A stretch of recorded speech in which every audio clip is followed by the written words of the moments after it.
يا أيها الناس ضرب مثل بسم الله الحمد لله الصلاة والسلام على رسول الله وآله وصحبه أجمعين أما بعد السلام عليكم ورحمة الله وبركاته. Mga kapatid sa pananampalataya sa relihiyong Islam, ang paksa na aking tatalakayin sa pagkakataon na ito ay ang tungkol sa Hajj, ang kahulugan at ang kahalagahan nito. Ang kahulugan ng Hajj ay ang pagdalaw sa banal na lugar sa Mecca upang bigyang alaala ang matibay na paniniwala sa kaisahan ng Allah subhanahu wa ta'ala. Ito ay ikalimang haligi ng Islam na kung saan ay tungkulin ng sino mang Muslim na may kakayahang tustusan ang kanyang paglalakbay upang isagawa ang Hajj. Ito ay isang paglalarawan sa kahalagahan ng Islam sa pamamagitan ng mahigpit na pagtalikod sa lahat ng uri ng pagtatambal sa Allah subhanahu wa ta'ala.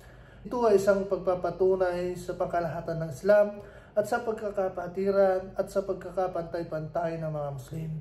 Sa panahon ng Hajj, ang lahat ng panalangin ay isinasagawa para lamang sa Allah subhanahu wa ta'ala.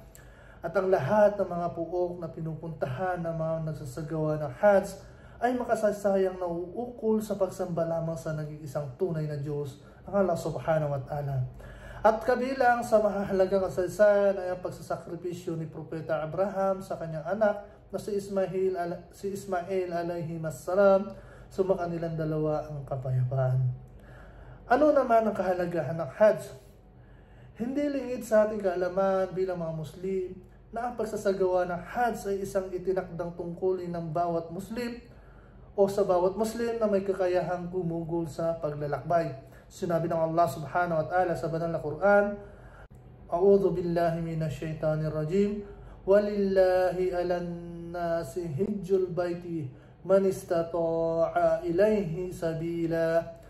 Ayon sa kahulugan ng talatang ito, ang Hajj sa tahanan sa Kaaba ay isang tungkulin ng sangkatauhan para sa Allah sa sino mang may kakayahang gumugol nito.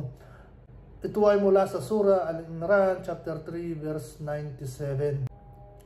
Nabanggit din sa hadith ng Propeta Muhammad sallallahu alaihi wasallam ay sa pagkapakahulugan, ayon kay Abu Hurairah, kalugdan siya ng Allah, kanyang sinabi, itinanong kay Propeta Muhammad sallallahu alaihi wasallam kung ano ang pinakamainam na gawain, at ang sinabi niya, ang pananampalataya sa Allah at sa kanyang sugo. May nagsabi, pagkatapos ay ano pa? Sinabi niya, ang jihad alang-alang sa landas ng Allah. At may nagsabi, pagkatapos ay ano pa? Sinabi niya, ang Hajj Mabrur, na pagkasunduan ng hadith na ito ni na Al-Bukhari at Muslim.